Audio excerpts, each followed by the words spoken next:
श्री गजानन विजय ग्रंथ प्रारंभ। पहला अध्याय। श्री गणेशाय नमः। हे गौरी पुत्र गणपति मयूरेश्वर, आपकी जय हो। आप प्रचंड प्रतापी तथा उद्धार कीर्ति के हैं। आपका स्मरण कार्य आरंभ में साधु पुरुष तथा विद्वान करते आए हैं। हे दयाधन, जैसे अग्नि के सामने तृण की कोई गणना नहीं, वैसे ही आपकी कृपा शक्ति इतनी अगाध है कि सारे विघ्न भस्म हो जाते हैं। इसलिए यह दास गणु आपके चरणों में वंदना करता है कि जिससे उसके मुख से रस युक्त रचना हो। मुझ में कोई काव्य प्रतिभा नहीं है, मैं मदी मंद और अज्ञानी हूँ, किंतु आपका हृदय में वास होने पर मेरा कार्य पूरा होगा। अब मैं ब्रह्म की प्रकृति स्वरूप आदि माया कवि श्रेष्ठों द्वारा ध्यात ब्रह्म कुमारी शारदा का वंदना करता हूँ। उस माता जगदम्बा को मेरा साष्टांग प्रणिपात। मैं अज्ञानी बालक हूँ, इस दृष्टि से मेरे साहस का अभिमान वह करे। हे माता, तुम्हारी कृपा से जो कि अघात है, पंडगु पहाड़ पर चढ़ सकता है और गूंगा धारा प्रवाहित भाषण सभा में दे सकता है। ऐसी जो आपकी महिमा है उसमें न्यूनता न आने पावे, इसलिए दास गणों को इस ग्रंथ रचना में सहाय करें। हे दीन बंधो पुराण पुरुष पंढरीनाथ, मेरी रक्षा करें। आप सर्वसाक्षी और जगत के आश्रयभूत हैं। आप सर्वव्यापी चराचर में रहने वाले सर्वेश्वर और कर्ता धर्ता सब कुछ आप ही हैं। हे माता पिता, आप ही जगत जनता जनार्दन हैं। केवल आप ही परिपूर्ण हैं। आप सगुण तथा निर्गुण दोनों में हैं। आपकी महिमा वेद शास्त्रों से भी नहीं जानी जाती, फिर दासगणों की क्या गिनती।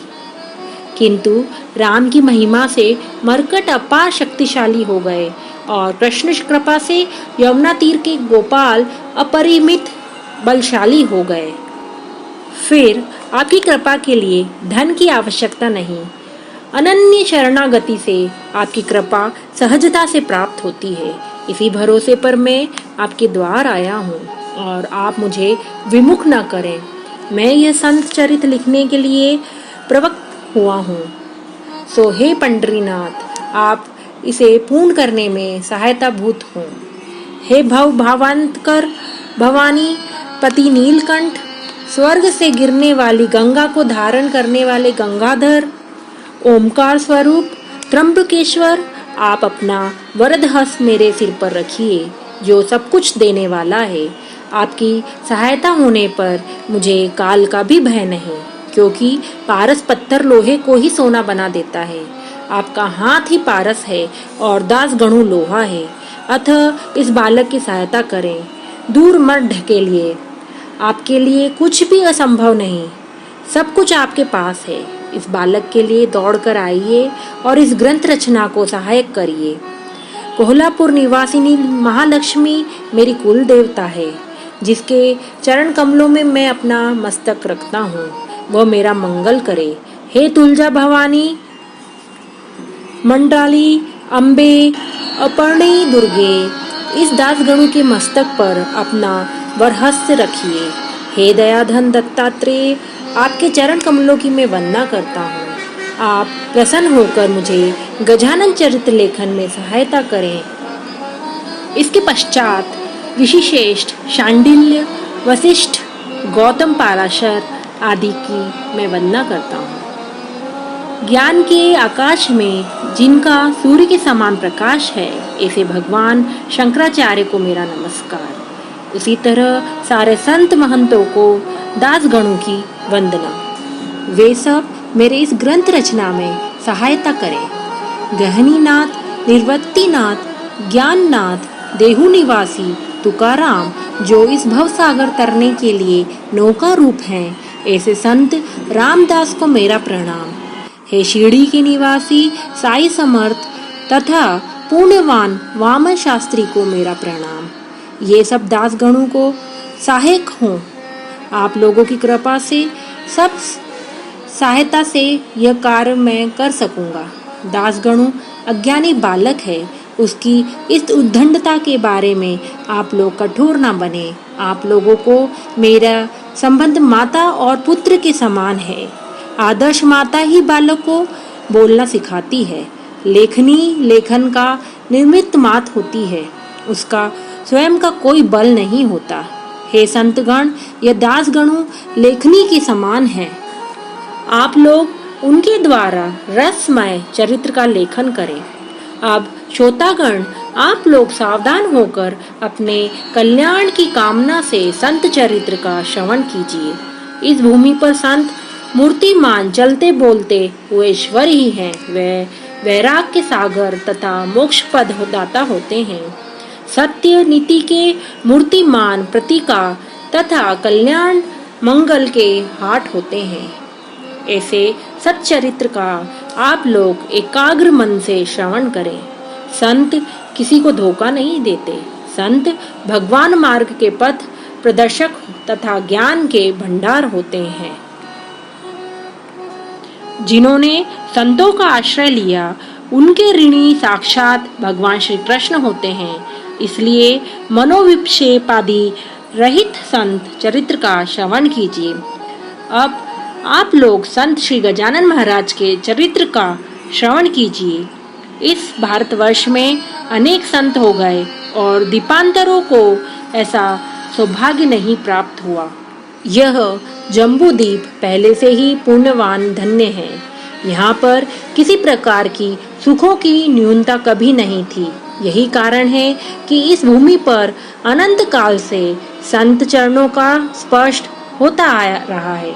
नारद, ध्रुव, कयाधुप, प्रहलाद, परम भक्त उद्धव, सुदामा, अर्जुन, महाबली, अंजनी पुत्र हनुमान, अज्ञात शत्रु धर्मराज, शरणागतों के कल्प वृक्ष, अध्यात्मी विद्या के महामुरु जगत गुरु शंकराचार्य इसी देश में हुए। प्रस्थापक मध्वाचार्य, वशिष्ठ दित्य मत प्रस्थापक रामानुचार्य, शुद्धवदेत मत प्रस्थापक वल्लभाचार्य आदि संप्रदाय प्रवर्तक इसी देश में हुए, जिनके ऋणी प्रत्यक्ष भगवान विष्णु हैं, क्योंकि इन्होंने ही धर्म परिवर्तन पर सनातन धर्म की रक्षा की। गुजरात के प्रसिद्ध संत नरसिंह मेहता, मानस के रचयिता परम भक्त संत तुलसीदास, कबीर कमाल, सूरदास, मधुरा भक्ति के प्रवर्तक महाप्रभु गौराग अर्थात चैतन्य प्रभु, जिनकी लीलाओं का वर्णन नहीं किया जा सकता, इसी देश में हुए। राज कुलोत्पन्न प्रेम परायणा मीरा, जिसकी भक्ति की चाह नहीं जानी जा सकती, क्योंकि उसके लिए साक्षात विष्णु ने विष पान किया। योगेश्वर, गोरखनाथ, मधुरीनाथ, जालंधरनाथ आदि नाथों की लीला का समग्र वर्णन नवनाथ भक्ति रास नाम के ग्रंथ में है। जिन्होंने केवल हरि भक्ति का आश्रय लेकर भगवान प्राप्ति की, ऐसे संत नामदेव, नरहरि सोनार, जनाबाई, कहनोपात्रा, संत सखुबाई, चोखा मेला, सावंतामाली, कुर्मदास, दामाजी पंत महान पुण्य राशि संत थे, जिनके लिए वेद वर्णित भगवान पंडरीनाथ ने विट्ठू महार का रूप धारण करके उन्हें छुड़वाया। भक्तराज, मुकुंदराज, जनार्दन, इन सब संतों का चरित्र महीपति ने अपने ग्रंथ में किया है। मैं उन सब के नाम यहाँ नहीं लेता, क्योंकि भक्ति विजय ग्रंथ में संतों का चरित्र महीपति ने गाया है, उसे आप लोग पढ़ें। इसी प्रकार नाथादास जी ने अपने भक्तमाला ग्रंथ में संत चरित्रों का वर्णन विस्तार से किया है। इसके बारे में जो महान संत हुए उनके चरित्रों का वर्णन मैंने अपने 3 ग्रंथों में किया है, आप लोग अवलोकन करें। इन्हीं संतों की पंक्ति में संत श्री गजानन महाराज हो गए, जिनका लोकोत्तर प्रभाव था और वे अवतारी पुरुष थे। मैंने जिन संत चरित्रों का गायन किया उनका निर्देश मात्र आप लोगों के लिए किया है। मेरे सौभाग्य से श्री संत गजानन महाराज के कथन योग आया है, सो हे श्रोतागण, उसे मैं विस्तार पूर्वक कहूँगा। आप लोग अच्छी तरह से सुने। इस चरित्र लेखन के समय मेरी ऐसी स्थिति हो गई कि जिसे मैंने आकोट के पास देखा, उनका ही चरित्र पीछे रह गया, क्योंकि जैसे माला गूंथते समय अन्य मणि गूंथने पर मेरुमणि माला के शीर्ष स्थान पर गूंथा जाता है। वराड़ में शेगांव नामक एक प्रसिद्ध गांव है जो मुंडधाना मंडल में है। यहाँ बड़ा व्यापार चलता है और श्री गजानन महाराज की वजह से यह पूरे भारतवर्ष में प्रसिद्ध हो गया। इस शेगांव रूपी सरोवर में श्री गजानन रूपी सुगंधित कमल से सारे ब्रह्मांड का लक्ष्य इस तरह आकर्षित हो गया।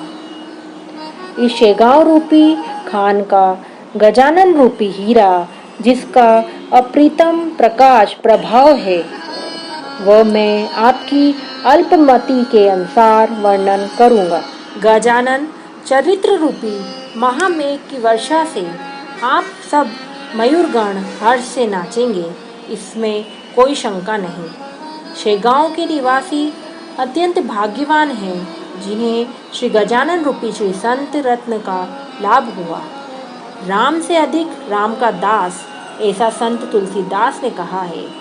जब अत्यंत पुण्य उदित होता है, तब संत चरणों की प्राप्ति होती है। रामचंद्र पाटिल ने मुझसे पंढरपुर में क्रांति की यात्रा के समय संत चरित्र लिखने की प्रार्थना की। मेरा मनोदय पहले से ही श्री गजानन चरित्र गान का था, किंतु उसकी संगति नहीं जम पा रही थी, जिससे मेरी मनोकामना की पूर्ति करने के लिए श्री समर्थ गजानन महाराज ने रामचंद्र पाटिल को प्रेरित किया।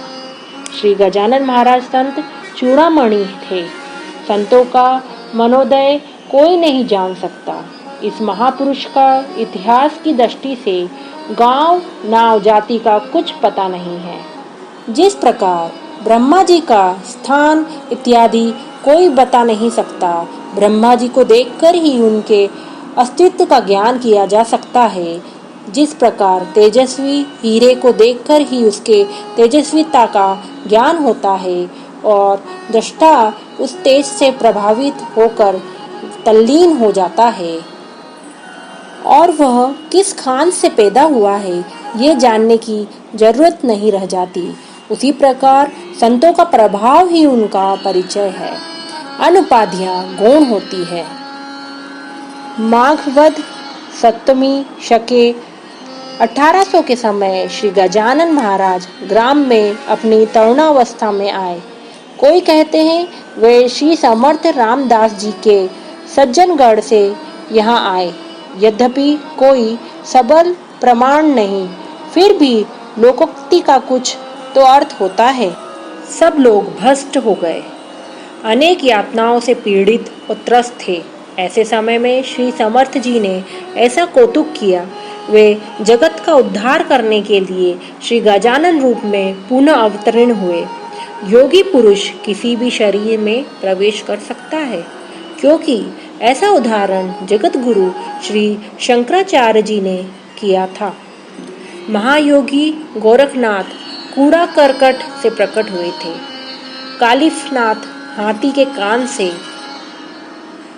और चांगदेव नारायण भंवर से अयोनिज प्रकट हुए थे।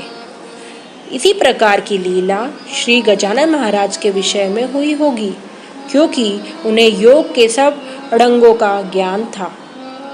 योग की महिमा अगाध है, उसकी तुलना अन्य किसी मार्ग से नहीं की जा सकती। यह सब आपको महाराज के चरित्र से ज्ञात होगा। पदंतों का उद्धार करने के लिए ज्ञान राशि श्री गजानन माघ वध सप्तमी को प्रकट हुए। वह प्रसंग मैं आप लोगों को बताता हूँ। शेगांव में देवीदास नाम के पातुरकर कुलोत्पन्न माध्यन्दिन शाखा के एक सज्जन मठाधिपति थे। उनके लड़के की ऋतु शांति के निमित्त उनके घर भोजन का प्रयोजन था। लोगों ने भोजन के बाद में झूठी पत्तलों को बाहर फेंक दिया था। उसी जगह पर समर्थ सिद्ध योगी गजानन महाराज एक फटी पुरानी कपड़े की बनियान पहने बैठे थे। अन्य कोई सामग्री उनके पास न थी, केवल पानी पीने के लिए एक तुम्बा था और उसके साथ में निज निर्मित कच्ची चीलम, जो किसी कुम्हार के भट्टी में पकी नहीं थी। उनकी अगड़ क्रांति पूर्व दिशा में उदित बाल्य सूर्यवत थी।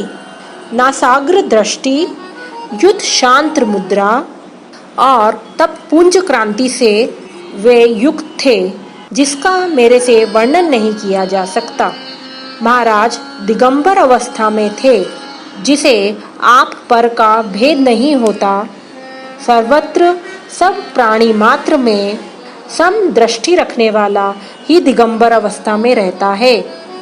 महाराज पत्तलों के पास बैठकर उसमें से बचे हुए अन्य कणों का ग्रहण कर रहे थे। यह उनकी लीला मात्र थी। भात का कण दिखते ही मुख में डाल लेते थे। वस्तु महाराज का यह कार्य अन्य पर ब्रह्म है, यह बताने हेतु ही था, क्योंकि उपनिषद श्रुति ग्रज कर बता रही है। अन्नम ब्रह्मभाति यह सिद्धांत सिद्ध करने के लिए ही दयाधन यह लीला कर रहे थे। सामान्य जनों को इस बात का कोई ज्ञान नहीं पता चला। बंकटलाल अग्रवाल अपने एक मित्र दामोदर पंत के साथ इस रास्ते से जा रहे थे। उन्होंने यह लीला देखी।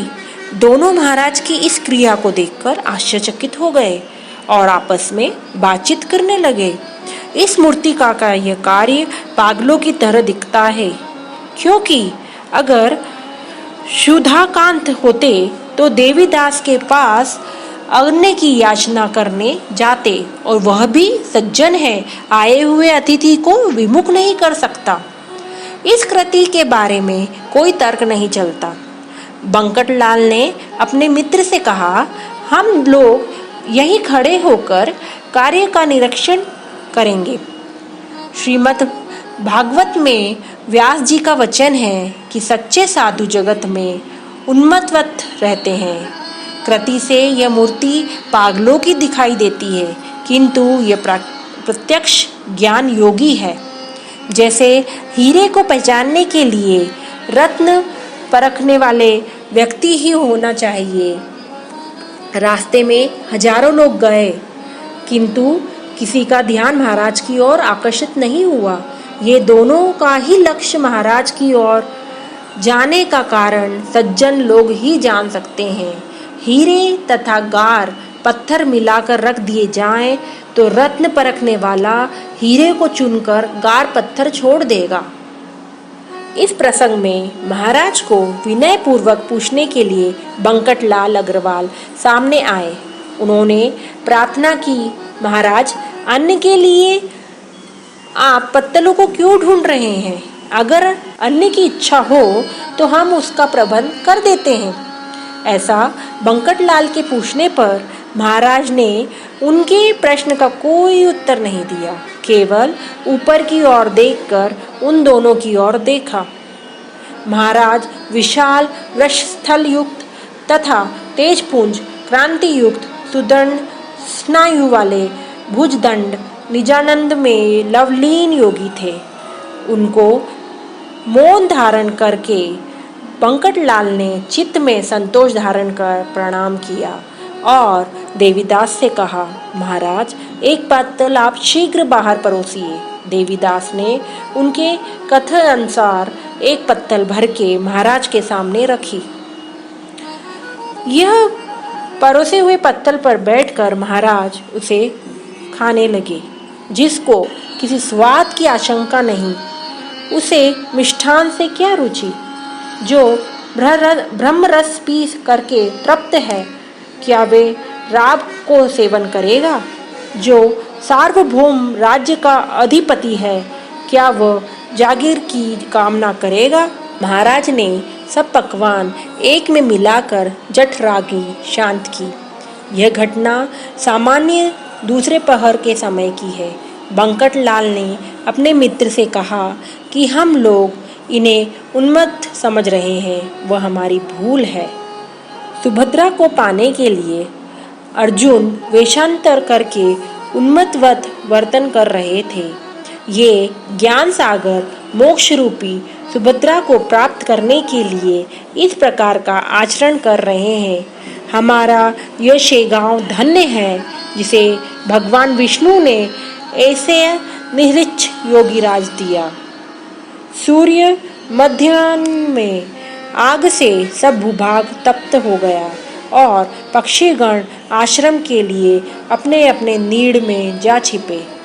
ऐसे तत्वधाम में ये योगीराज आनंद पूर्वक स्थिर है, सो ये साक्षात ब्रह्म है। इन्हें किसी प्रकार का भय नहीं है। इन्होंने यथेच्छा भोजन तो किया, किंतु तुम्बों में पानी नहीं है, सो हम लोग इन्हें जल लाकर देंगे। उस विषय में उन्होंने महाराज से पूछा, भगवान, क्या हम लोग जल आपके लिए ले आवें? तब महाराज हंसकर कहने लगे, अगर आप लोगों को आवश्यकता है तो ले आइए। वस्तु आप लोगों में और हम में कोई भेद नहीं है, किंतु जगत व्यवहार की दृष्टि से आप लोगों की क्रिया सत्य है। देह ने अन्न ग्रहण किया सो उसे जल की आवश्यकता है ही। अगर आप लोग चाहते हैं तो जल की व्यवस्था कीजिए, जिससे कार्य की पूर्तता हो जाए। यह सुनकर पंकट लाल ने पंत से कहा, पंत, अपना यह सौभाग्य है। ऐसा कहकर दामोदर पंत जल लेने अंदर गए। इतने में महाराज समीप पर कुएं के पास पशुओं के पीने के लिए एक कुंड बना था, उसी में से जल पीने लगे। तब तक पंत लोटा भर जल लेकर सामने आए और महाराज से कहने लगे, महाराज, ये पशुओं के लिए जल है, उसे आप न पिए। मैं यह लोटा लेके आया हूँ, यह पीने योग्य है। इसमें उशीर औषधि डालकर यह शीतल किया गया है। यह सुनकर महाराज ने कहा, यह व्यवहारिक बातें हमसे न करिए। यह चराचर जगत वस्तुजात ब्रह्म व्याप्त है। उसमें जल में पड़क युक्त निर्मल सुवासित ऐसी कोई उपाधि नहीं है। जल ब्रह्म ही है। पंडक युक्त निर्मल सुवासी दुर्गन युक्त भेद उपाधि जन्य है, परमार्थ नहीं। पीने वाला उससे पृथक नहीं है। यह ईश लीला मानव के लिए अघात है, उसे नहीं जान सकते हो। उपाधि से यह सब प्रतीत होता है। यह जगत किसने हुआ? ऐसे सुन के दोनों भाव गदगद होकर श्री चरणों में लेटने लगे। उनका हेतु जानकर महाराज वहां से पलायन कर गए। उनकी वायु गति को भला कौन रोक सकता है? अगली कथा आप लोगों की दूसरे अध्याय में निवेदन करूंगा। एकाग्रता से आप लोग सुने। यह श्री गजानन विजय ग्रंथ भाविकों को आनंदित करने वाला हो, ऐसी प्रार्थना भगवान से दास गणु करता है। शंभु भवतु श्री हरिहरा प्रणमस्तु इति श्री गजानन विजय ग्रंथ प्रथम अध्याय समाप्त।